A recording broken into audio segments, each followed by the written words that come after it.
Olá, meu nome é Thaís Queiroz. Vou falar hoje para você sobre reanimação neonatal.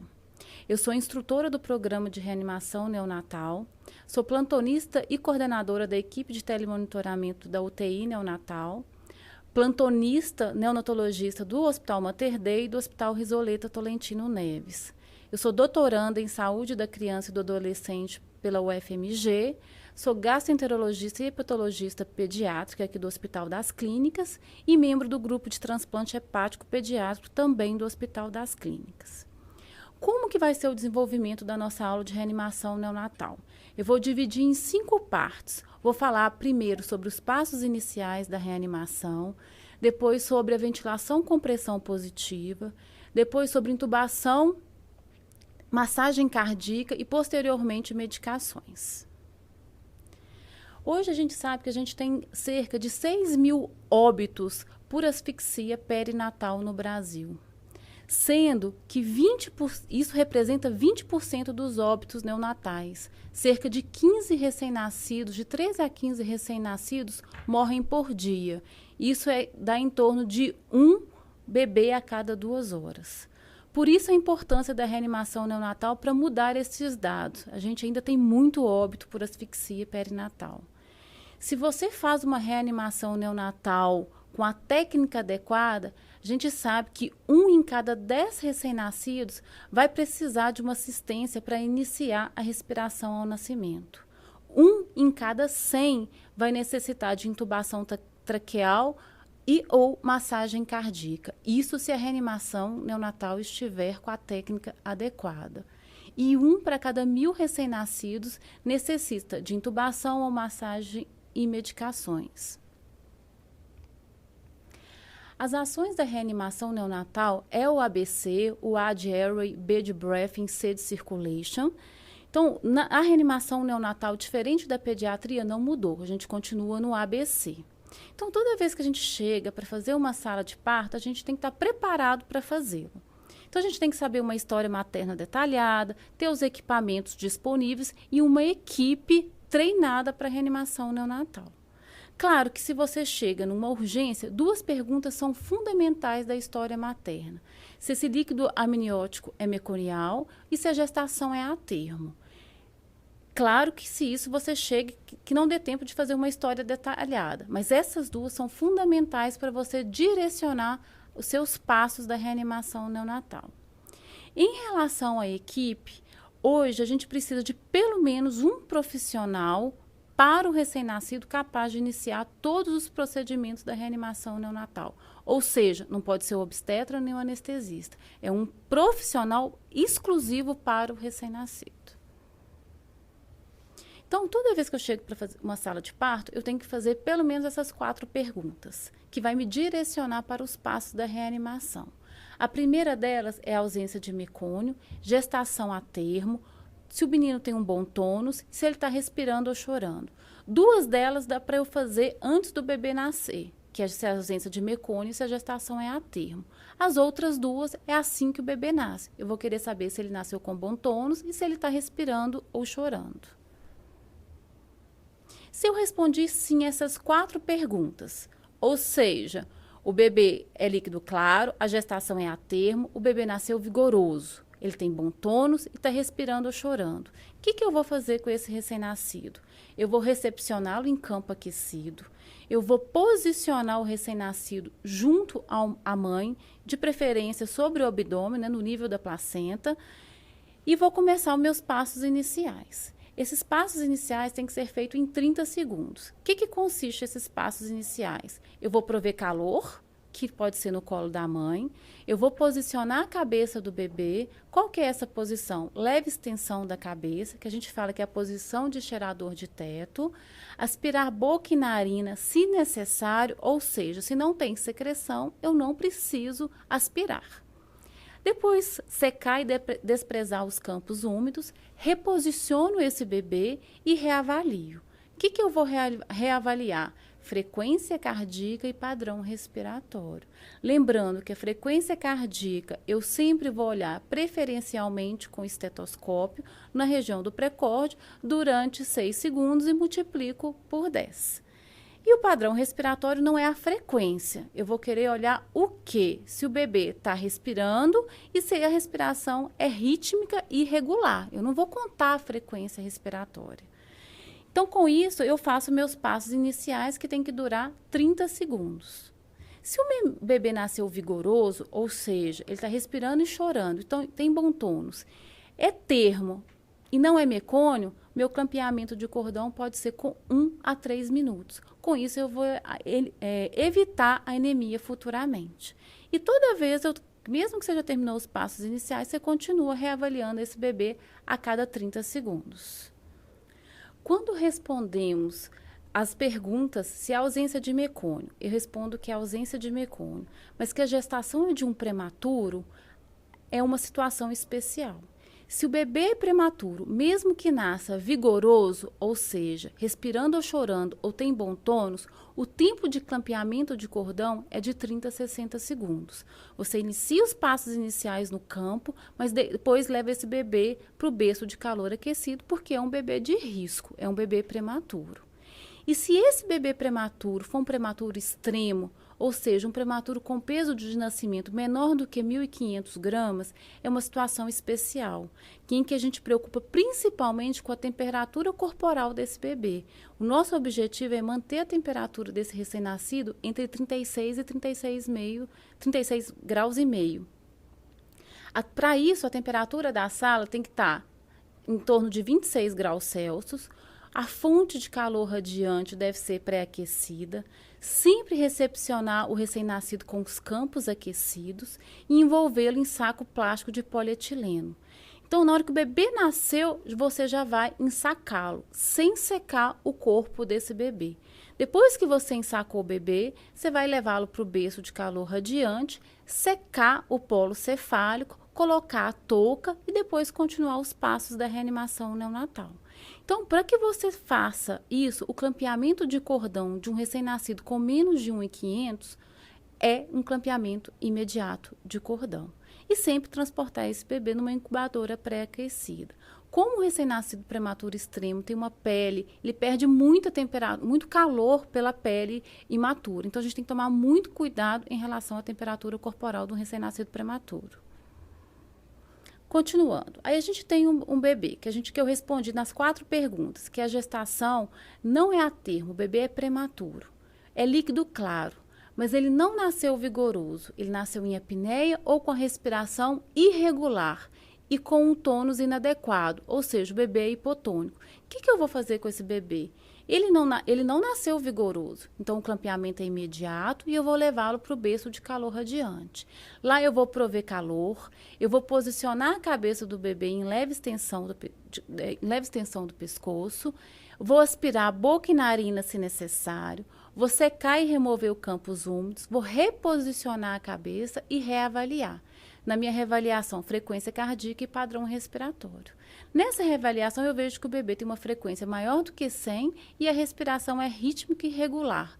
Ótimo, o bebê está bem, eu vou fazer os cuidados de rotina em sala de parto. Então, foi um bebê que não nasceu bem, mas só com os passos iniciais ele melhorou.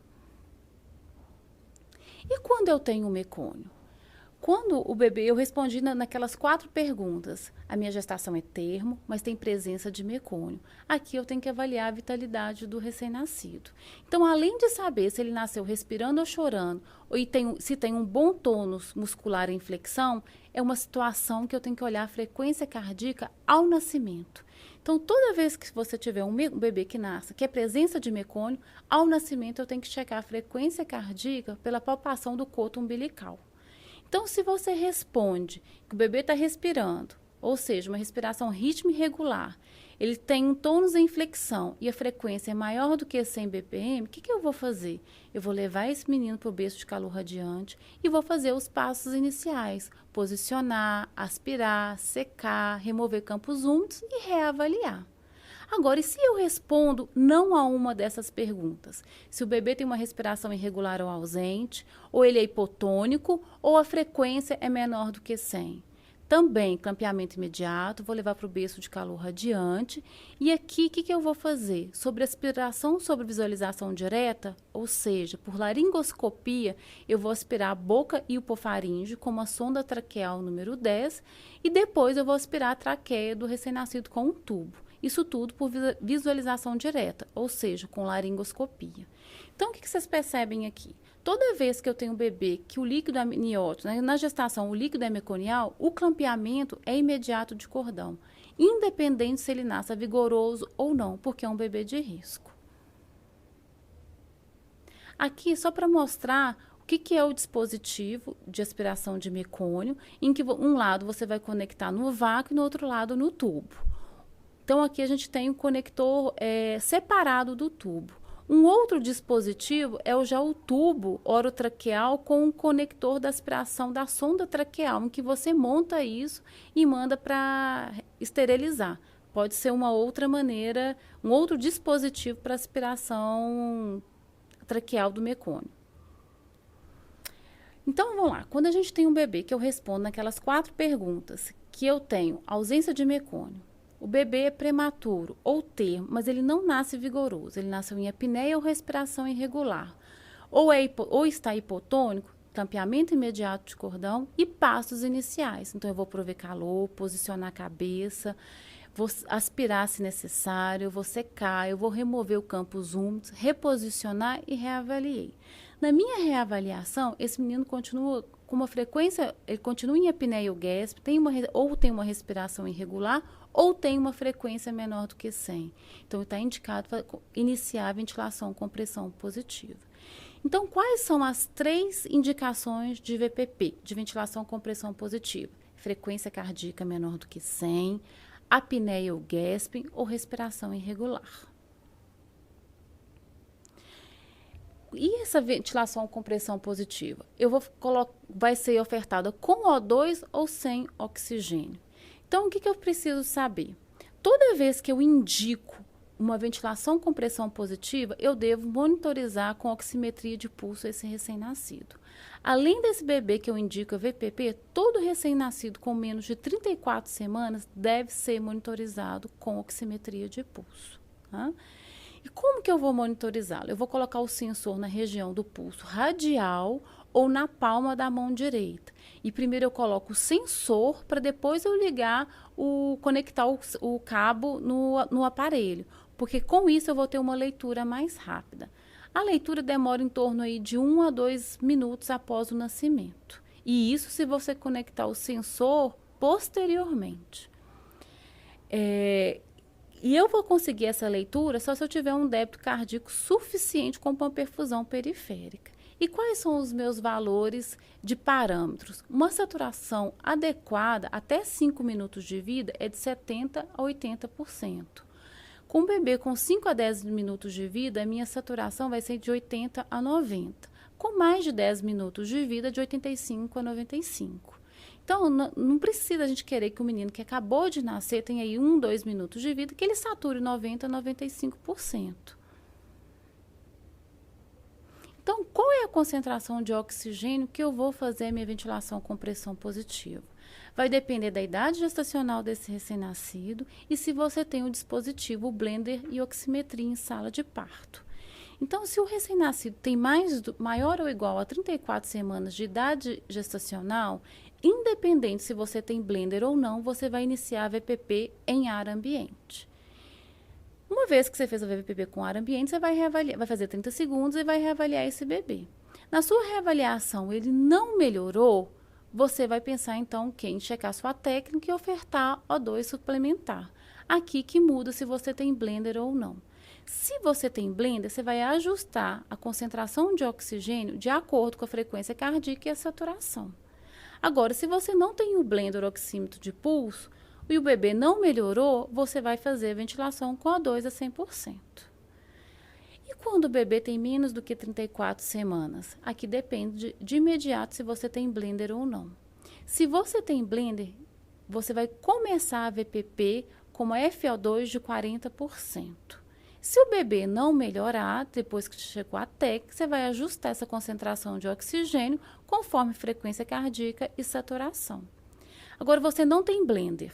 Então, se você, nesse menino com menos de 34 semanas, você vai iniciar a VPP em ar ambiente. Se o bebê não melhora, você vai checar a sua técnica e vai começar a fazer uma VPP a 100%, porque não tem como você ajustar essa FiO2. Ou você faz a 21, ou você faz a 100% quando você não tem o blender.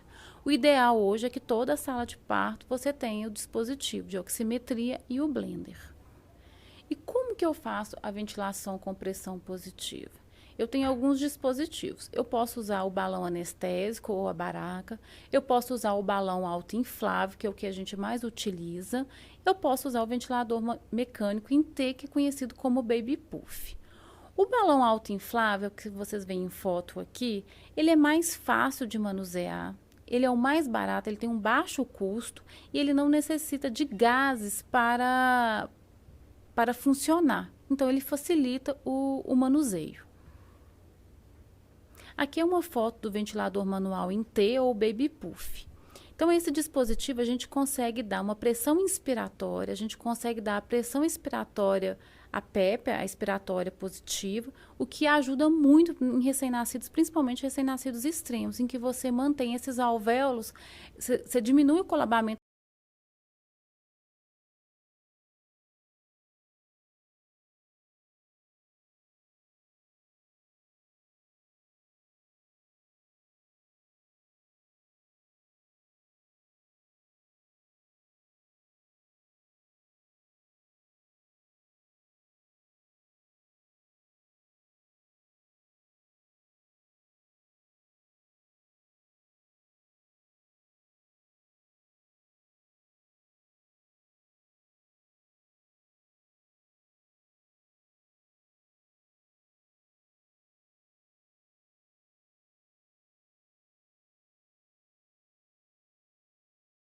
A máscara está bem adaptada, se a minha via aérea está permeável e se o bebê está tendo uma expansibilidade pulmonar.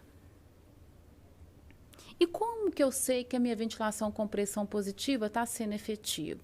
A primeira coisa que melhora numa VPP efetiva é a frequência cardíaca. Depois é o tônus muscular e depois é o início da respiração regular. Então, eu estou lá, eu estou ventilando um bebê que não está vigoroso em ar ambiente por 30 segundos.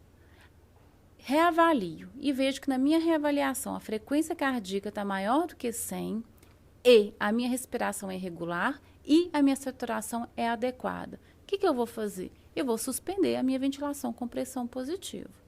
De outro lado, eu posso ter aquele bebê que eu estou fazendo a ventilação em ar ambiente por 30 segundos e na minha reavaliação eu vejo que a frequência cardíaca é menor do que 100, ou a minha respiração é irregular, ou minha saturação é inadequada, minha saturação é baixa.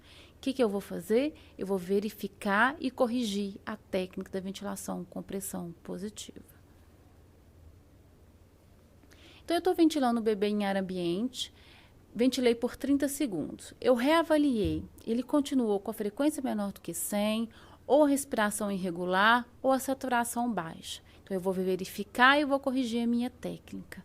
Verifiquei a minha técnica, olhei a expansibilidade pulmonar, se a minha via aérea está pérvia, se o bebê tem secreção ou não, se ele tem uma distensão abdominal, às vezes vou precisar de passar uma sonda para descomprimir o abdômen. Chequei minha técnica, aparentemente tudo adequado. Reavalio, esse menino continua com a frequência menor do que 100, ou respiração irregular ou apneia, ou saturação baixa, eu vou iniciar o oxigênio suplementar.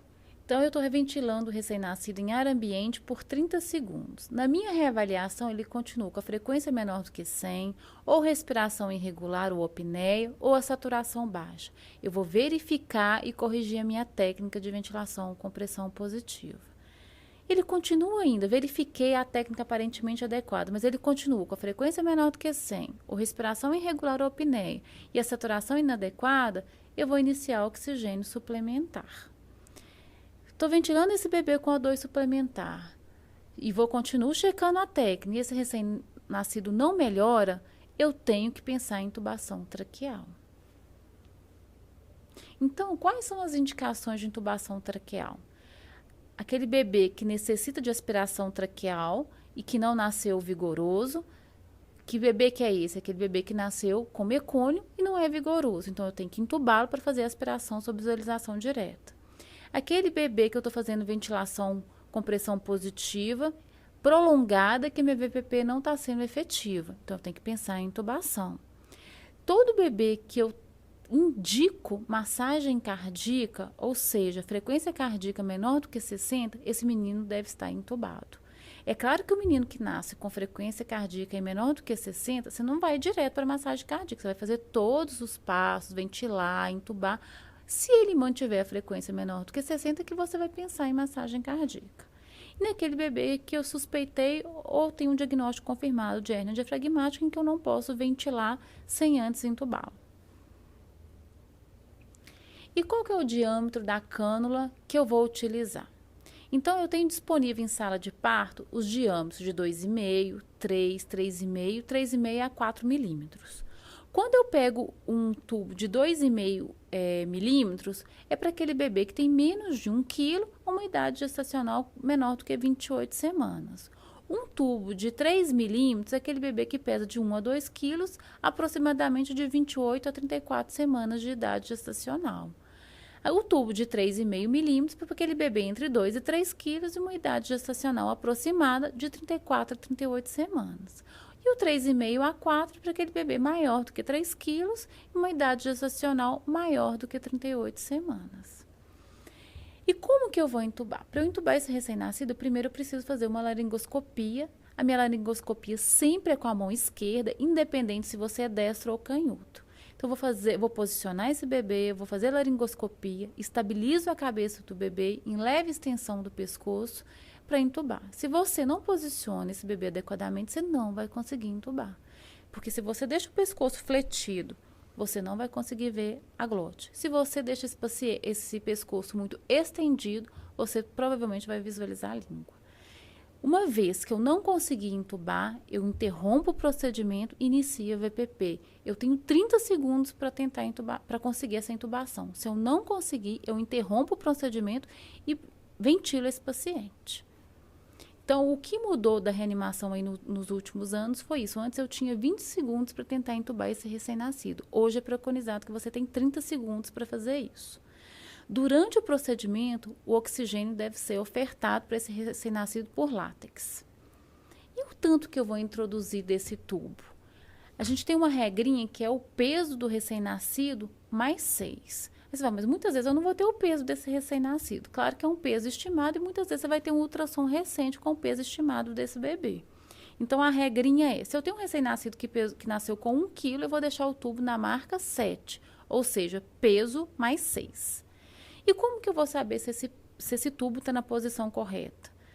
Se o menino está realmente entubado, eu espero que a frequência cardíaca melhore, que na minha inspeção desse recém-nascido eu vou ver uma elevação da caixa torácica, eu vou ver a ausência da distensão abdominal, eu vou ver os vapores de água no interior da cânula, e na ausculta eu vou ver a entrada de ar nos pulmões e a ausência de ruído no estômago. Agora, o melhor método para eu saber se esse bebê está realmente entubado é a capnografia. E existe um dispositivo que não é muito usado aqui no Brasil, que é o detector de CO2, que em contato com CO2 ele muda da cor roxa para amarela. E quais são as complicações da intubação traqueal? A hipóxia, principalmente quando você prolonga a tentativa de intubação por mais de 30 segundos, apneia, bradicardia, pneumotórax, lesão de partes moles e infecção. Então, são as principais complicações da intubação traqueal. Lembrando que a hipóxia, que é uma das principais complicações, você evita se você pré-oxigenar esse paciente antes da tentativa, sempre oferecer o oxigênio durante o procedimento e limitar seu procedimento a 30 segundos. E qual é a frequência que eu ventilo esse bebê já entubado? É a mesma de quando eu ventilo por máscara, de 40 a 60 movimentos por minuto. Mais uma vez, a minha pressão é individualizada e eu sempre tenho que monitorar essa pressão. Geralmente eu inicio em torno de 20 centímetros de água e aumento se necessário para em torno de 30 a 40, que é muito raro você precisar disso. E a minha meta é alcançar e manter a frequência cardíaca maior do que 100. o principal parâmetro de uma reanimação bem feita é a frequência cardíaca. Então, quais são os sinais de uma VPP efetiva pelo tubo? Primeira coisa que melhora, frequência cardíaca. Depois, o tônus muscular. Em terceiro, a respiração tornando-se rítmica e regular. Então, eu estou ventilando o bebê por tubo e bolsa com O2 por 30 segundos. Reavalio esse bebê. A minha frequência é maior do que 100 e ele está respirando regularmente. O que eu vou fazer? Eu posso avaliar e estubar esse bebê se possível. É claro que o bebê tem que estar muito vigoroso para você estubar. Se você tiver alguma dúvida, deixe esse menino entubado, transporte ele para a UTI e lá você avalia essa estubação ou não. Se você optou por estubar esse bebê, depois que você tirou o tubo, você vai manter uma oferta de O2 inalatório de acordo com a saturação, com a oximetria. E se esse bebê que você está ventilando com O2 por 30 segundos, na sua reavaliação, ele mantém uma frequência menor do que 100, ou a respiração continua irregular ou em apneia, e a saturação está baixa, o que eu devo fazer? Sempre checar a técnica. Ver se realmente esse bebê está entubado, checar a técnica da ventilação com pressão positiva. Então, o bebê nasceu, eu vou responder aquelas 4 perguntas. A gestação é a termo? Eu te respondo que é a termo. Líquido claro? Líquido claro. Bom tônus? O bebê não nasceu com bom tônus e ele não está respirando ou chorando. Então, o que eu vou fazer? Clampeamento de imediato de cordão, berço de calor aquecido e os passos iniciais. Na minha reavaliação dos passos iniciais, eu vejo que o bebê está com uma frequência menor do que 100, ele mantém apneia ou respiração irregular. O que eu vou iniciar? Ventilação com pressão positiva. A 21%, se eu indiquei ventilação com pressão positiva, eu estou indicando também a monitorização com oximetria. Ventilei esse bebê em ar ambiente por 30 segundos, reavaliei, ele mantém frequência menor do que 100, apneia ou respiração irregular. O que eu vou fazer? Eu vou checar a minha técnica e vou pensar em fazer ventilação com pressão positiva com oxigênio suplementar. Fiz com oxigênio suplementar, continuo checando minha técnica, reavaliei, ele mantém uma frequência menor do que 100, apneia ou respiração irregular. O que eu vou fazer? Eu vou pensar em intubação. Vou ventilar esse menino, então, com um tubo. Ventilei esse menino através de bolsa e tubo com O2 suplementar. Reavalio, ele continua com a frequência menor do que 100, eu checo a técnica. Ele mantém essa frequência menor do que 100, maior do que 60, eu vou checando a minha técnica e continuo a ventilação com pressão positiva. Mas se ele apresenta uma frequência menor do que 60, está indicado, então, a massagem cardíaca. Então, qual que é a indicação de massagem cardíaca? Frequência cardíaca menor do que 60, depois que você já fez todos os passos da reanimação. Você já ventilou esse bebê e já entubou esse recém-nascido. Então, a massagem cardíaca ela é indicada sempre com ventilação efetiva por cânula traqueal. O bebê já tem que estar entubado. Então, ela só deve ser iniciada quando a ventilação pulmonar estiver bem estabelecida. E qual que é o local da minha massagem? É no 1/3 inferior do externo. E qual que é a técnica que eu uso? Eu tenho 2 técnicas, ou a técnica dos polegares ou a técnica dos 2 dedos. A técnica dos polegares é uma técnica mais efetiva, que vocês estão vendo aqui na foto. Ela é menos cansativa e ela gera uma maior perfusão coronariana, um maior pico de pressão sistólica. Ou eu posso usar a técnica dos 2 dedos. Lembrando que a mão que está sobre o bebê e a outra tem que estar por baixo do bebê apoiando. A técnica dos 2 dedos é muito utilizada durante o cateterismo umbilical, porque você possibilita que o terceiro reanimador entre ali no berço para poder fazer o cateterismo umbilical. E quantas compressões que eu faço por ventilação? A massagem cardíaca no recém-nascido ela é sincronizada, ou seja, são 3 compressões para uma ventilação. Então, em 1 minuto, eu tenho 120 movimentos, são 90 compressões por minuto e 30 ventilações por minuto. E onde que eu vou, e o tanto que eu vou comprimir? Eu vou comprimir 1/3 do diâmetro anteroposterior do tórax, num ritmo 1, 2 e 3 ventila. Então, é 1 e 2 e 3 ventila, 1 e 2 e 3 ventila. Uma situação que eu posso usar, ao invés do 3:1, 15:2, é aquele bebê recém-nascido que tem bradicardia, uma frequência menor do que 60, e eu sei que ele tem uma cardiopatia congênita e ele encontra-se na UTI neonatal. Em sala de parto para recém-nascido, a reanimação é sincronizada 3:1.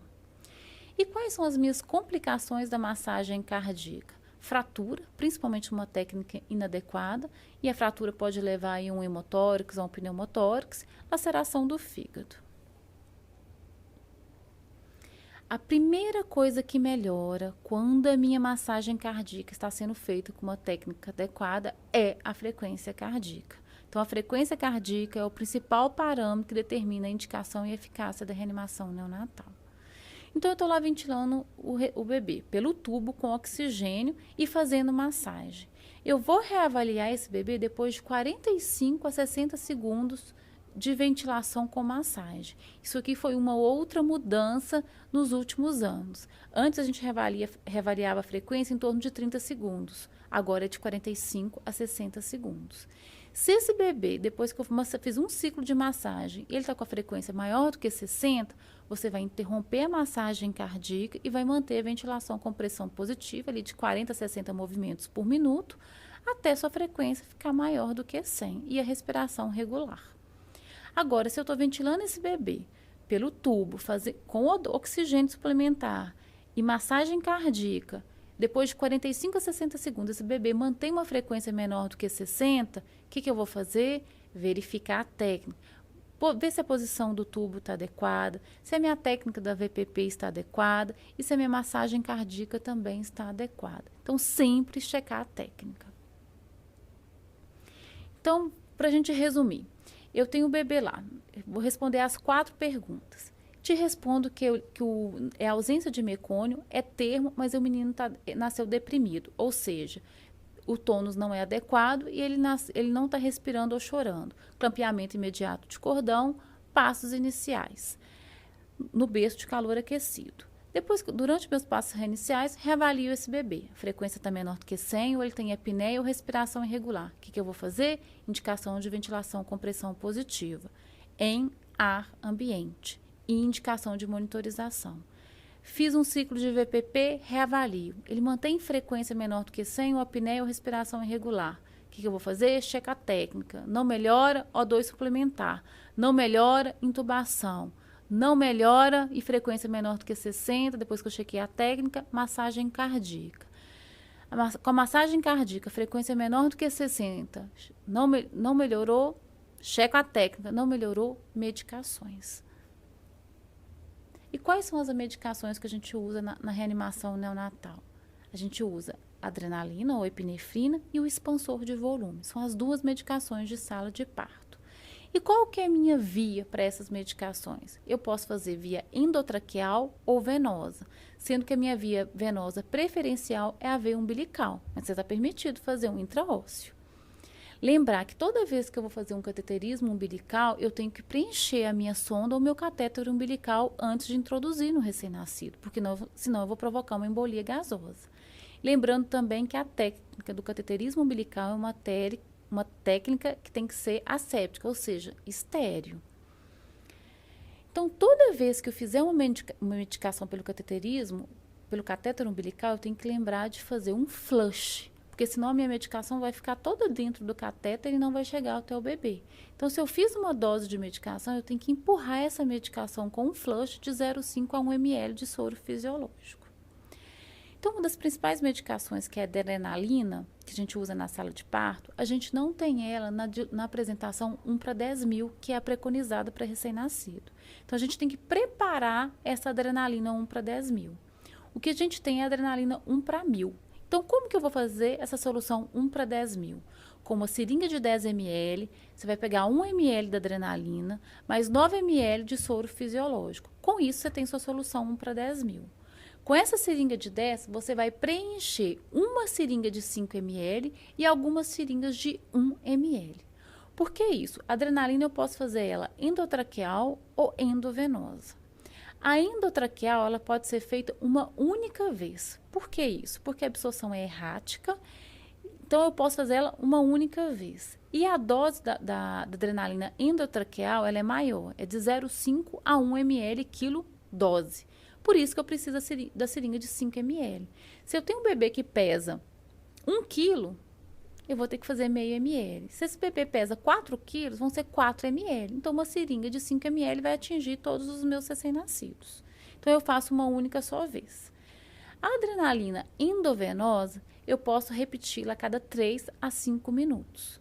Também tem que usar a solução 1 para 10 mil e a dose é de 0,1 a 0,3 ml por quilo dose. E aqui eu vou usar a seringa de 1 ml. Por quê? Se eu tenho um bebê que pesa 1 quilo, eu vou precisar de 0,1 ml. Se eu tenho um bebê que pesa 3 quilos, eu vou precisar de 0,3 a 0,9 ml.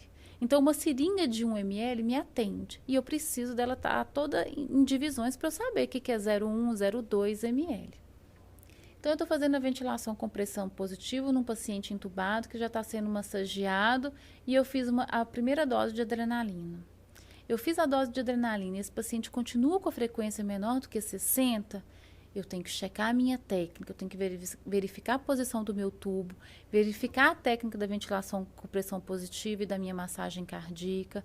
Eu posso avaliar e repetir minha adrenalina endovenosa a cada 3 a 5 minutos e eu devo considerar a hipovolemia, principalmente naquele bebê que eu sei que tem uma história de perda sanguínea. Por exemplo, uma gestação que foi um descolamento prematuro de placenta ou uma placenta prévia, ou aquele bebê que apresenta sinais de choque, aquele bebê que não melhora com VPP e massagem cardíaca e adrenalina. Então, a gente tem que considerar a hipovolemia. E como que eu faço o expansor? Eu tenho alguns expansores que eu posso utilizar em sala de parto, as soluções cristalóides, seja o soro fisiológico ou o Ringer, ou o sangue. Só que o sangue não é tão disponível. Então, a gente acaba usando a solução cristalóide. E qual a dose que a gente usa? 10 ml por quilo. Eu devo infundir esse soro em 5 a 10 minutos e posso repetir se necessário. Então, como que eu já deixo preparado meu soro fisiológico? Em 2 seringas de 20 ml. Tá? E qual que é a minha via de infusão? É a minha veia umbilical, minha via venosa ou intraósseo. Né? Então, se eu tenho que fazer uma dose de 10 ml por quilo e infundir em 5 a 10 minutos, vão ser 2 ml por quilo a 1 ml por quilo por minuto. Eu estou fazendo a minha reanimação, já fiz uma dose de adrenalina, já fiz expansor, estou checando toda a minha técnica, já fiz 2, já fiz 3 doses de adrenalina. Quando parar a reanimação? O que é preconizado, o que tem hoje no nosso guia de reanimação neonatal? Que após 10 minutos de reanimação, se o recém-nascido estiver em assistolia e a sua reanimação foi completa, com técnica adequada, você está autorizado a interromper sua reanimação neonatal. Agora, se o bebê tem uma frequência menor do que 60, mantém uma saturação baixa, a gente sempre tem que verificar a técnica. E, além disso, considerar se esse bebê não tem cardiopatia, se ele não tem hérnia diafragmática, pneumotórax, alguns outros problemas que você tem que tentar ali abordar para tentar melhorar a situação desse recém-nascido. Então, para a gente concluir, toda a sala de parto, 4 perguntas são fundamentais. Se a gestação é a termo, se há ausência de mecônio, se tem bom tônus, se está respirando ou chorando. Respondi sim às 4 perguntas, passos iniciais junto à mãe. Mas se eu respondi não a uma delas, esse bebê tem que ser levado para o berço de calor radiante. Se eu respondi então não a alguma delas, vou fazer os passos iniciais no berço. Nos meus passos iniciais, reavaliei o bebê, ele está com a frequência menor do que 100, ou apneia ou respiração irregular, eu vou indicar minha ventilação com pressão positiva e a monitorização. Fiz um ciclo de VPP. O menino continua não vigoroso e frequência menor do que 100. Vou checar se a minha técnica está adequada. Se ele não melhorou, vou considerar o O2 suplementar. Se ele não melhorou, eu vou considerar a minha intubação. Depois que você intubou, esse menino continua não vigoroso, com a frequência menor do que 100. Checa a técnica. Se esse menino não melhorou e tem uma frequência menor do que 60, você tem que considerar massagem cardíaca coordenada com ventilação com pressão positiva. Esse menino ainda não melhorou, checa a técnica, não melhorou, tem indicado adrenalina. Era isso que eu queria colocar para vocês. Aqui estão uma das principais referências bibliográficas e eu estou à disposição pelo telemonitoramento UTI neonatal. Muito obrigada.